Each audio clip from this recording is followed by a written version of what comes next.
네, 오늘의 두 번째 시그널 픽은 어제 대선 출마를 선언하신 이철우 경북도지사를 모시고 자세한 얘기 나누겠습니다. 어서 오세요. 예, 반갑습니다. 네, 어제 박정희 생가를 찾으셨고 예. 박정희 전 대통령 그리고 국회에서 출마 선언을 하셨었잖아요. 예. 원래 뭐 대선 후보군으로 좀 분류가 되시기는 했는데 어떤 것 때문에 좀 이번엔 출마해야겠다라고 결심을 하셨을까요? 어제 출마 변해서 말씀드렸습니다만은 나라가 무너지는 것 같다. 무너지는 나라를 보고만 있을 수 있느냐. 이래서 예. 자유우파 종가 경상북도 종갓집 도지사는 종선. 네. 원래 종선들이 제일 마지막에 나서잖아요. 예. 이래서는 안 된다. 네. 밖에 나가서 좀 잘 됐다고 집안을 무시한다든지 이러면 예. 안 된다. 네. 그래서 집안을 살리는, 그리고 집안이 국가, 나라를 살리는 그런 뜻에서 출마했습니다. 예. 종갓집 종손의 출마이신 예. 거군요. 저희가 뭐 준비한 질문들이 있었는데 보니까 지사님이 좀 몇 시간 전에 올리신 것 중에 어제 저녁에 한남동 관저에서 대통령을 예. 만나신 것 같아요. 예. 예, 뭐 글도 쓰셨습니다만 좀 어떻게 두 분의 만남이 성사가 된 건지 궁금한데요. 이제 출마를 하게 되었다고 쉽게 한번 보고 드리고 그동안 뭐 근황도 좀 묻고 예. 내가 출마하면 어떤 일을 하겠다 이런 말씀을 드리러 갔었습니다. 혹시 뭐 어떤 식으로 답변을 주신 게 있을까요? 대통령께서? 뭐 대통령께서 이런 말씀을 하시더라고요. 열심히 뛰어서 대통령이 되면 대통령이 되면 사람 쓸 때 충성심만 봐라. 이렇게 충성심만 봐라. 상당히 다른 거 뭔가 보지, 다른 거 보지 말고 네. 충성심만 봐라. 이것은 굉장히 진하게 그동안 배신자들한테 네. 상처를 입었다 이런 뜻인 것 같고 그래서 제가 느낌이 아주 남달랐습니다. 예. 그거는 이제 SNS에서 좀 공개해 주신 글이기도 한데 예, 예. 혹시 다른 얘기는 없으셨을까요? 대통령께서? 뭐 다른 이야기도 탄핵 심판 관련해서도 이렇게까지 8대 0은 아닌 걸로 알고 있었는데 막판에 이렇게 바뀐다 이런 말씀을 하시더라고요. 날짜까지 하면서 어느 날 갑자기 이렇게 바뀐 것 같다. 본인도 법률가고 주변에 이야기도 있고 분석도 많이 들었는데 막판에 바뀐 것 같다면서 매우 좀 아쉬워했습니다. 그에도 이제 배신자라는 그 생각을 가지는 거 아닌가 그런 생각이 듭니다. 헌법재판관 거기도 중에서도 배신자. 그렇게 예. 뭐 여러 가지 뜻이 배신자 뭐 그렇게 쉽게 하면 한동훈부터 시작해서 뭐 눈에 띄는 그런 예. 우리가 늘 이야기했던 네. 이번에 탄핵 들어갔던 사람들 뭐 또 공직을 뭐 직을 맡겼는데 자기를 수사로 오는 사람들. 네. 그러면 여러 가지 우리 국민들이 봤을 때도 자 저거 저럴 수 있느냐 이런 게 너무 상처가 깊은 것 같습니다. 예. 보시기에 좀 얼굴이나 뭐 이런 거 건강 상태나 이런 거 좀 어때 통상 보이셨어요? 저하고 네. 만나면은 원래 약주 한잔 하는데 어제는 뭐 차만하고 과일 먹었는데 본인이 약간의 건강상 이유가 있더라고요. 예. 그래서 좀 수척해 보이고 좀 안타깝게 보였어요. 예. 늘상 씩씩하고 네. 막 호방하고 이랬는데 예. 어제는 조금 좀 안타깝다 이런 네. 생각이 들었고 대선에 얕은 자유우파가 우리 당이 이겨야 된다는 강한 의지를 가지고 있더라고요. 예. 뭐 민주당 일각이나 이런 데서는 윤석열 전 대통령이 사저로 좀 옮기고 나서도 사저 정치를 할 거다 뭐 이런 얘기를 하는데 오늘 뭐 이철우 지사님이 대통령 만나고 전해주시는 얘기도 뭐 일부 뭐 호사가들은 이거 사저 정치 시작한 거다라고 해석할지는 모르겠어요. 좀 느낌이 대선 경선 과정이나 이럴 때 틈틈이 좀 메시지를 내실 수도 있다 이렇게 좀 보이셨나요? 글쎄 뭐 제가 느낌은 당장 정치에 메시지 내고 어떤 그거보다는 젊은 청년들을 굉장히 주시하고 있는 것 같더라고요. 예, 청년들이 어떻게 움직일 것인가. 청년들이 자기 이주로 많이 모임을 가지고 있는 걸로 알고 있더라고요. 예, 예. 아직도 윤 전 대통령을 예. 좀 지지하는 청년들이요. 예. 알겠습니다. 그럼 이제 다시 지사님 얘기로 좀 돌아가서 어제 경북 구미 박정희 전 대통령 생가에서 출정식을 가지셨는데요. 근데 경북 대통령이 아니다라는 얘기도 좀 있는 것 같고 이게 전국적으로 이제 대통령을 뽑는 거다 보니까 뭐 다소 뭐 지자체장으로서는 한계가 보인다 뭐 이런 지적도 있어서 아픈 지적일 것 같기도 한데 여기에 대해서 좀 어떻게 설명하시겠어요? 뭐 사람이 하는 일에 뭐 다 아프게 보잖아요. 자기 위주로 생각하고. 예. 박정희 대통령이 생가에 가서 제가 뭐 신고하러 갔잖아요. 네. 박정희 대통령이 우리나라 5,000년 역사에 배고픔을 이기도록 해준, 잘 살게 해준 유일한 사람 아닙니까 사실. 네. 뭐 다른 노력들 했지만은 예. 우리가 삼국시대부터 고려시대, 조선시대 다 배고팠습니다. 배고팠잖아요. 우리 예. 박정희 대통령이 취임하기 전까지 우리는 세계에서 가장 가난한 나라였어요. 네. 그런데 지금은 박정희 대통령이 딱 오는 터에 예. 우리는 세계 10번째 경제 대국이 된 것은 온 국민이 다 인정을 합니다.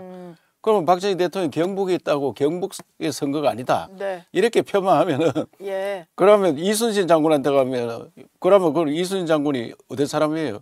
그 이순신 장군이 충청도 지금 아산 그 데가 있잖아요. 예. 그럼 충청도가 그 말이 되는 얘기야. 예. 그러면 세종대왕은 어디 사람이고 원래 네. 그런 식으로, 따지면 안 된다 그는. 그래서 박정희 대통령 그거 갖다가 경북 선거가 아니다. 그럼 네. 그것은 내가 볼 때는 잘 모르는 사람들이 박정희 대통령이 세계가 불허하고 새마을 운동은 세계에서 자기 나라 와서 새마을 운동을 좀 해달라. 예. 심지어 문재인 대통령이 2019년도 제가 도지사하는데 이런 말씀을 하시더라고요. 네. 아시안 정상회의, 아프리카 회의 가면은 다른 거 하나도 안 묻고 무조건 우리나라 와서 새마을 운동만 좀 해달라 한다. 네. 그 문재인 대통령 새마을 없애려고 그랬어요. 예. 근데 저보고 경상북도의 새마을 잘 지키고 있으니까 새마을 운동은 이름도 바꾸지 말고 그대로 존속했으면 좋겠습니다. 네.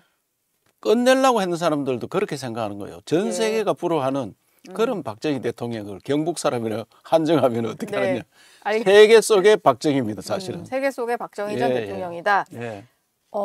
지금 국민의힘 경선 주자들이 상당히 좀 많은 것 같아요. 출마 선언하신 분도 있고 예정된 분도 있는 것 같은데 뭐 1, 2차 정도 컷오프를 한다라고 합니다. 예. 그리고 경선에서 마지막에는 양자 경선을 좀 할 수도 있다는 얘기가 나오는데 경선 룰에 대한 생각은 좀 어떠세요?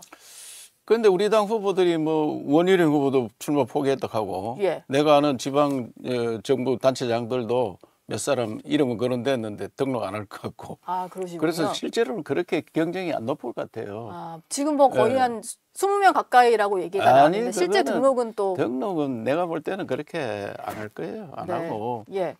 그런데 경선 룰은 잘못하면은 우리 당 후보인지 다른 당 후보인지 모를 사람을 뽑을 수 있어요. 아. 역선택이 굉장히 심하다고 봐야 되거든요. 예. 그래서 저는 어제 비대위원장 당 원내대표 만나서 우리 당 후보를 뽑는 거다. 우리 당 후보.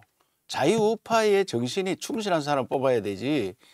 무슨 중도 확장을 위한 그게 말했는데 정치 세계에서 중도는 없습니다 원래.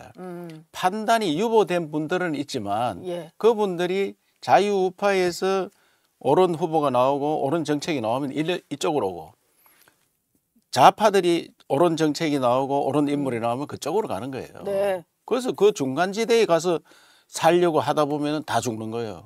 우리가 역대 중간지대 가서 창당하고 했는 사람 많습니다. 살아남은 역사가 없어요. 예. 그래서 너무 그런 데 신경 쓰지 말고 보수 자유우파의 정신이 살아있는 후보를 뽑아야 된다. 예. 지금 뭐 일부에서는 100% 완전 국민 경선 이런 얘기하는 분들이 있는데 그거는 절대 안 된다 이런 생각이신 그건 거네요. 말이 안 되지. 그러면 당 네. 후보가 아니죠. 예. 그 국민 후보를 뽑고 그건 대통령 선거할 때 그래 하는데 네. 그런 사람 뽑아가 우리가 어떻게 하겠는 얘기야. 그러면 민주당에서 좋아하는 사람들 다 들어가지고 네. 민주당은 굉장히 전략적입니다. 그 사람들은 예. 우리 당 지지하는 사람보다 네. 그럼 그 사람들 우리 후보 뽑아놓고 실제로 선거할 때는 네. 안 찍어주는 거예요. 예. 그러면 100점 100패죠. 역선택이 있을 수 있기 때문에 그건 좀 그거는 위험하다고 있을 수 있는 게 보시는 아니고 것 막 같아요. 네. 역대로 그래 해왔습니다. 예. 네. 어쨌든 민주당 같은 경우는 이재명 대표 외에 뭐 다른 후보들도 있긴 합니다만 이 대표가 그 후보가 될 가능성이 좀 커 보이고 국민의 어대명이잖아요. 어대명이 어차피 될 대통령 후보는 네. 이재명이다. 대통령이 아니고 대통령 후보. 대통령 후보. 예. 근데 국민의힘은 반면 후보들이 좀 있다 보니까 이 경선 과정을 좀 잘만 치르면 경선도 흥행을 하고 후보들 입장에서는 좀 시너지도 내고 할 수 있을 것 같은데 뭐 어떻게 좀 진행될 걸로 전망을 하세요? 저는 대통령 선거는 우리나라 51대 49 그 범위에서 갑니다. 후보가 뭐 정해지고 후보가 잘나고 못나고 큰 문제가 없고 박근혜 탄핵 이후는 우리 당 후보가 뭐 아주 성적이 안 좋았습니다만 그때는 자유우파들이 너무 기죽어 가지고 그런 경향이 있었고 네. 또 분열됐었고 예. 근데 지금은 굉장히 빡빡한 싸움이 될 거고 네. 그래서 우리 당이 후보만 잘 내고 감동을 주는 경선이 되면은 뭐 이길 거라 생각합니다. 그런데 우리가 이재명이 대통령이 되겠다 뭐 다 됐는 것처럼 이야기하는 거는 용어 사상전이었어요.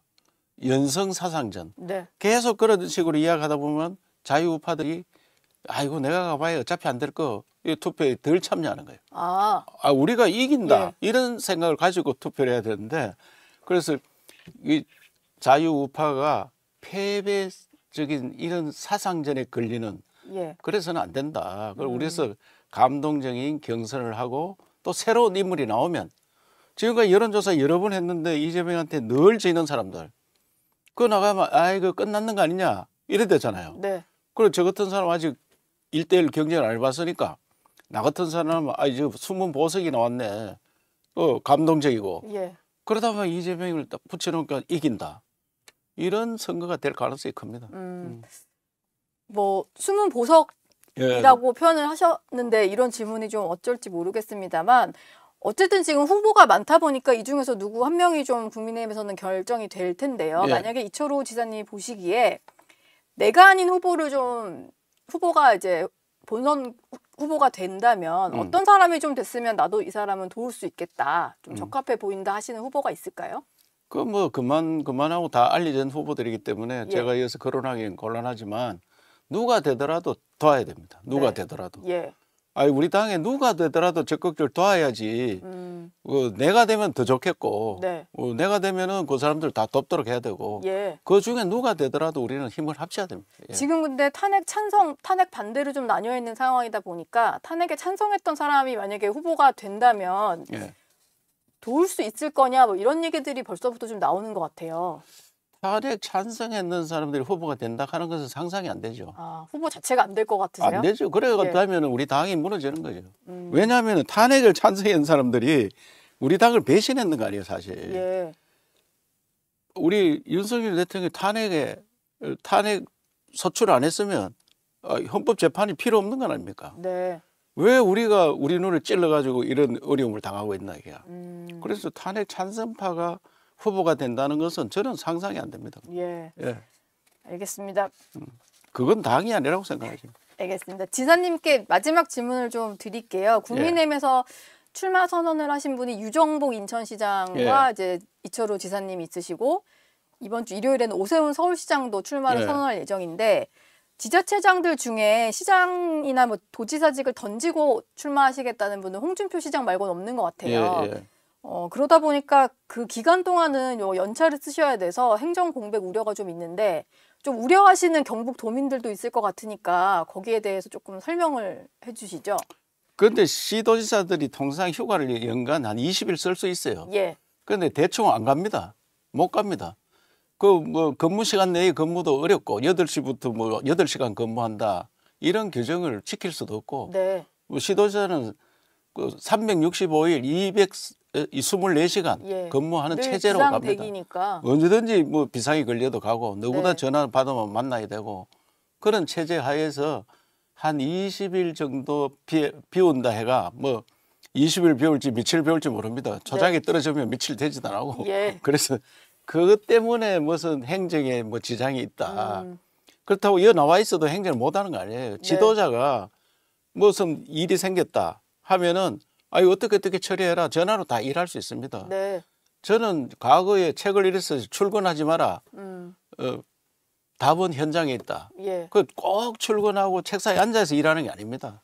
현장으로 바로 갈 수도 차 있는 타고 거고. 가면서 일할 수 있고 서울에서 우리 경북 일을 얼마든지 볼 수도 있는데 행정 공백이다 이런 것은 자기 하루의 나름이다 생각하고 저는 오히려 경상북도에 지금 산불이 크게 났잖아요. 네. 산불이 크게 났는데 이거를 원상복구하지 말고 완전히 대개조, 재창조를 해야 된다. 네. 이런 것들이 다 법적인 문제입니다. 또 예산을 많이 투입해야 된다. 다 국가에서 예산을 투입해야 된다. 그래서 도지사보다도 대통령 하는 게 훨씬 그런 걸 더 잘할 수 있다. 네. 그렇기 때문에 연간에가 며칠에가 대통령 후보대가 대통령이 되면 경북에 산불 났는 걸 완전 재개조해서 세계적인 모범 지역으로 만들 수 있다. 예. 그렇기 때문에 도민들께서도 조금만 기다려달라. 그렇다고 지금 안 하는 것도 아니고 여기에 있어도 다 챙기고 있으니까. 챙기고 있습니다. 예. 뭐 부지사님도 있으실 테고 하니까. 예, 챙기고 있습니다. 예. 알겠습니다. 지금까지 이철우 경북지사와 함께했습니다. 오늘 말씀 고맙습니다. 감사합니다. 네.